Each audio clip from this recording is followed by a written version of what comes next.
Hello everybody and welcome back. This is the fourth installment of our little emergency episode series about the US disclosure drops. So today we're going to have to forget the sources, forget the cigars, and forget every Hollywood shape you've ever been trained to look for. Because when you actually read the government's own files across both releases, decades of reporting and thousands of sightings, the thing that shows up again and again and again is almost embarrassingly simple.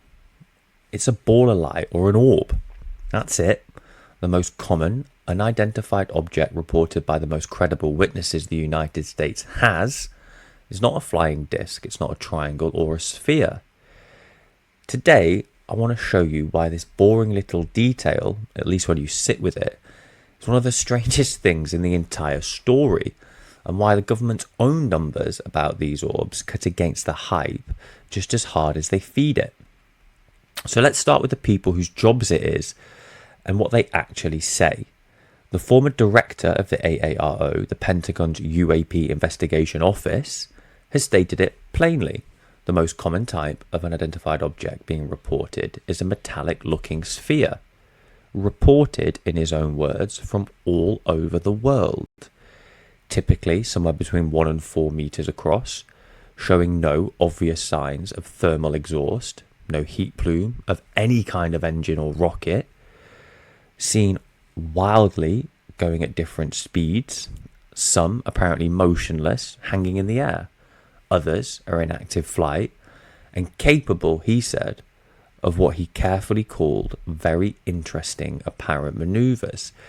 Now this is vague language for what the colloquial recounting of these things are, that they move in weird directions at rapid rate that we can't understand using our understanding of physics. So listen to the language here. Apparent, interesting. That's a man choosing every word like he's under oath, because in front of Congress he effectively was. He is not saying these are spacecraft, he is describing a recurring object his own office cannot fully explain and refusing to inflate it. And I think it's fair to say that that type of restraint is why we should be taking these and the data surrounding the orbs very seriously. It's not coming from a believer, it's coming from the institution most motivated to make this thing go away. So now let's talk numbers. And this is where I have to slow down a bit because the numbers do cut both ways and most channels are only going to show you one side of it. The AARO has said it receives somewhere between 50 and 100 UAP reports every single month. Now it sounds pretty large, but here's the figure that almost never makes the thumbnails. Of all the reports the office assess, only 2 to 5% are truly unexplainable. The overwhelming majority, let's say 90 to 95%, gets resolved, or at least could be resolved, as ordinary things. Aircraft, balloons, or sensor artifacts, even drones at times. Now, the former director was careful about even the small unexplained slice. He said that most of the cases that stay open not because they're miraculous, but because there isn't enough data to close them. A blurry report with no radar, no second sensor, and no range. Underexplained because of lack of documentation. Not unexplained because they are unexplainable. Now this is two completely different things, and the entire UFO conversation collapses constantly because of it. Unidentified does not mean alien. It means we don't know enough yet to identify them. And we do have to annoyingly hold that line every time one of these occasions arises. So why am I telling you that the orbs are the real story if most of them are explained? Why would we care? Well, it's because of the ones that can't be explained. And because one of these in particular, buried in the files, does something that no UF report ever seems to do. It shows the instruments correcting the witness and the object getting stranger, not weaker, when they did. So here's the case. 2 federal law enforcement agents, trained observers, identified in the file only by codes to protect their own names, separately reported events where a glowing orange orb was seen at dusk hovering near a rock pinnacle. Now, eyewitnesses can be unreliable, and I always want to say that. I don't want to use eyewitnesses as defined facts. But let's see what happens when the measurements come in. The agent estimated the object was about 500 to 600 meters away. The AARO's later analysis put it at roughly 1,050 meters, nearly double that.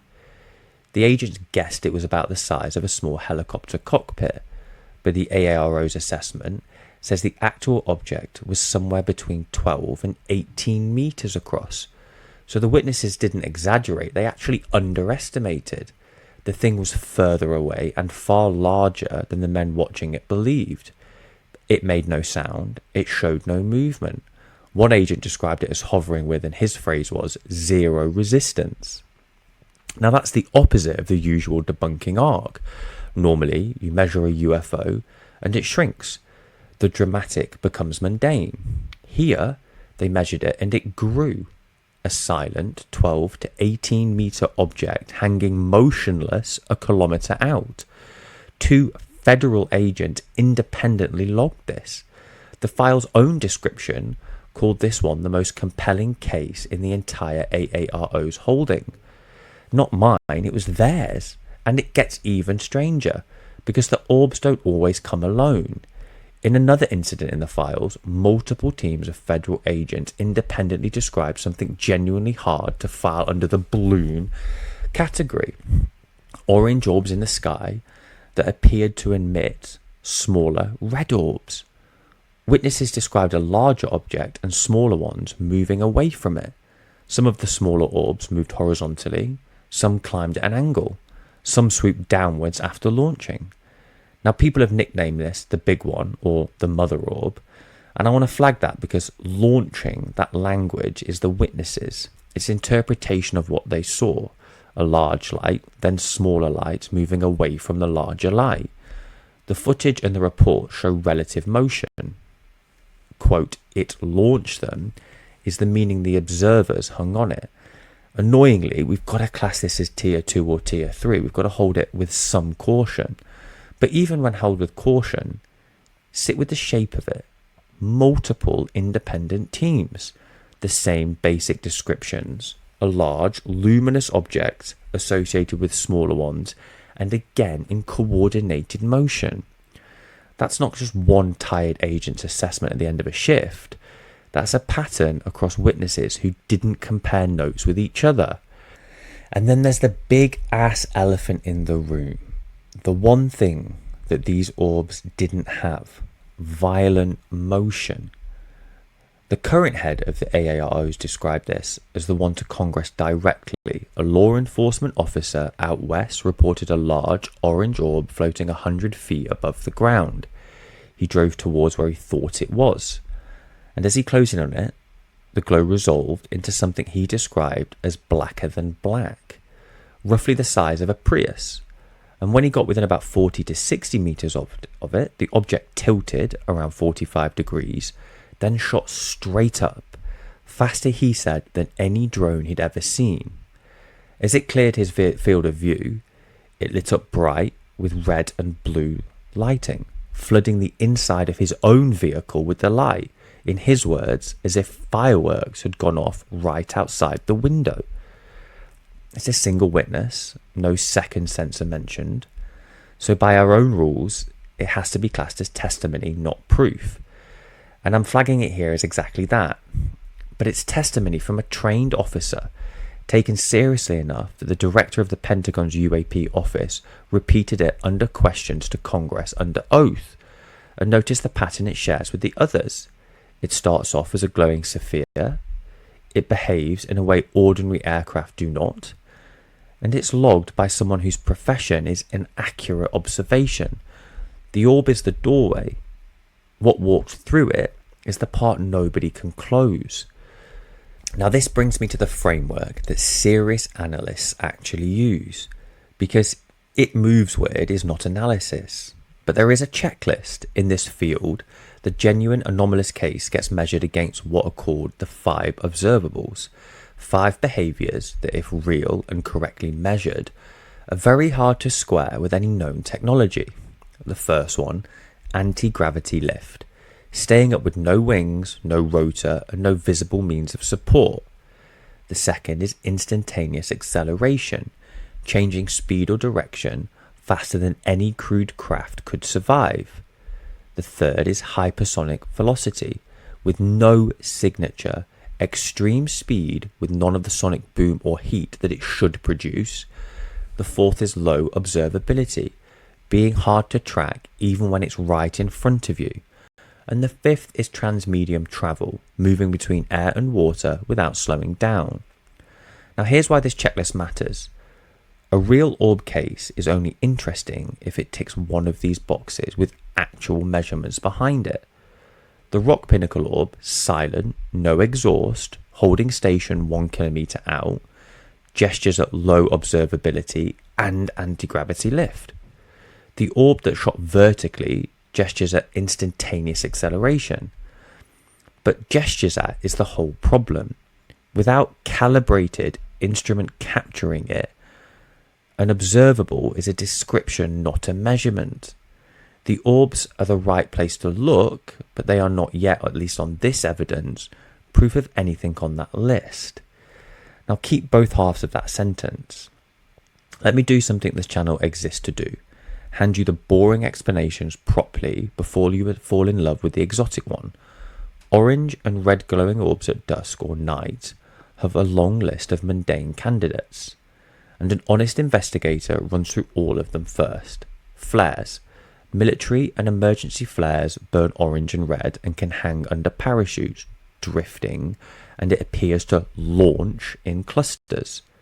Chinese lanterns. Drones with coloured LEDs, increasingly capable and increasingly common. Distant aircraft lights distorted by atmosphere. Even in some classic cases, burning debris or controlled burns seen from a distance. Now some orb reports are certainly some of those things. The former AARO director gave his own example to Congress. 3 high-velocity orbs picked up by a sensor in the western US that, after investigation, turned out to be most likely a distant commercial aircraft adjusting their flight path. That's the model case, dramatic on the sensor, ordinary in reality. So why doesn't that close the orb question? Because the best case resists exactly those explanations. A flare doesn't hover silently for a minute at the fixed point 1 kilometre away. A drone in at least that era and size enveloped leaves a heat signal and at least a sound. A lantern doesn't hold station against the wind. When you strip out everything explainable, and you should ruthlessly, a residue of an orb case remains where the mundane answers genuinely don't fit the measured details. The residue is small. It is also the most interesting data the United States government currently admits to holding. And here's the part that ties today back to something darker that we touched on before. The orbs have history, and they have decades of it, filed under exactly the wrong heading. In the second release, it's a 116-page document, a report from the Armed Forces Special Weapons Program, covering from 1948 to 1950. Inside it, 209 recorded sightings of unidentified objects, green orbs, discs, fireballs. And the location at the heart of it should sound familiar if you watched the last episode. Sandia, New Mexico, the home of the America's primary nuclear weapon laboratory. The reports were serious enough at the time to feed into early official US Air Force investigation program. So this is not a new phenomenon dressed up in 2026. The exact same object, the glowing orb, were being reported over America's nuclear weapons infrastructure in the late 1940s, long before any of the new tech drones and Chinese lanterns were ever truly seen. They were logged by the people guarding the most dangerous materials on Earth, taken seriously enough to launch a federal study. 78 years later, the government's own current investigators say the orb is still the most commonly reported object, and still cannot fully explain the best cases. So whatever this is, it has been remarkably consistent for a remarkably long time. And consistency, as I keep saying, is the one thing that's genuinely hard to fake across 8 decades and thousands of unconnected witnesses. So before the verdict, let's sit with one question almost nobody asks. Why is it a Sophia? Think about it. Like an engineer for just 1 second, because the shape itself could be a clue. Everything we build to move through air has an orientation, a front and a back, wings, control surfaces, an intake and an exhaust. It has to, because it pushes through the atmosphere and has to be steered. A sphere has none of those. No front, no wings, no obvious way to generate lift or steer in the way a machine does. For atmospheric flight, a featureless sphere is close to the worst design you could possibly pick, unless whatever moves, it doesn't rely on pushing through air at all. That doesn't work with our explanation of physics. So I don't want to sit here and say this is reasoning to say that something exotic is happening here, that there is some sort of advanced propulsion, because that shape is just the most obvious thing to describe something in the night sky, whether it's a craft, a balloon or a flare. The shape cuts both ways. It's suspicious to an engineer and unremarkable to a skeptic, all at the same time. But there's a genuine tension there worth holding. A sphere is the strongest possible shape against pressure from every direction, which is exactly what you'd want for something that travels through both air and water. The most reported object has the geometry least suited to how we fly, but best suited to going anywhere. Now that's either a profound hint or coincidence of optics. The honest answer is, I'm not so sure yet. Whereas I do want to believe these things when I try to look at the hard evidence, the most testable and verifiable evidence, something is going on. Science needs to catch up to explain it. But here's one more thing that's easy to miss. This isn't just an American phenomenon. The same office that said the orbs are reported from all over the world, different countries, different militaries, different witnesses who we will never meet, describing the same simple glowing sphere. There's even material in the release documents describing spherical objects apparently entering and leaving water near a submarine, reportedly flagged for a further analysis. Now, whatever the orb is, it doesn't respect borders, and it may not respect the line between sea and sky. That's either the most important sentence in the entire episode and series, or the most overread. And on current evidence, I'm not sure which is which. So if the orbs are this consistent, and the government takes them this seriously, why are most cases still open? The answer is mundane, and it's the most important thing in this episode. It isn't secrecy, it's data quality. The former AARO director was explicit. Most unresolved cases stay unresolved because the data is thin. A witness account, maybe a single grainy clip, rarely the calibrated multi-sensor capture you'd actually need to pin a thing down. Our skies are watched by systems built to track aircraft and missiles, large, fast, metal, broadcasting a transponder. A 1 meter object with no heat signature hovering in silence, well, that's hard to investigate. And this means that the orbs kind of just disappear in our gap of what we can actually test, because we don't have the instruments to test it. It doesn't get logged, and the story is instead measured by a pile of evidence that is hard to corroborate. And that, to me, is the genuine scandal buried in the orb data. It's not a cover-up, it's a failure to look properly. If the most reported unidentified objects on Earth have been seen for nearly 80 years over nuclear sites by federal agents and military pilots combined, and we still don't have a clean, calibrated, multi-sensor recording of one, that is not the universe hiding from us. That is us just never bothering to point the right instrument at the sky. The orbs may be unexplained, but a great deal of that unexplained is down to us. So where do the orbs leave us now? Well, the ONIC verdict by tier: primary evidence, real reports, real measurements, in some cases real sensor data, but mostly low resolution and underdocumented, which is why most stay technically open. Testimony is substantial, often from trained observers like federal agents and military personnel, and occasionally corrected upward by instruments rather than down. And then interpretation is always miles ahead of what evidence can carry. Mothership launching probes, non-human craft. That's meaning poured onto lights in the sky. So here's where I'm going to come down, and tell me below if you do it in a different way. The strongest claim that these orbs are alien technology, I just can't establish that. Not by these files at least. But the lazy dismissal that it's all flares and lanterns and tired eyes dies the moment you read the rock-pinnacle case honestly. The truth is uncomfortable, unclickable. There is a small, stubborn, decade consistent category of objects most commonly seen as a simple glowing sphere that the United States government tracks, measures, and takes seriously. But it cannot fully explain.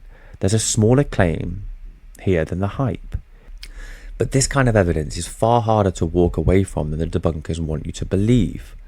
And I'll add one more thing from the recent drop of files, flagged honestly as a single, hard to verify account.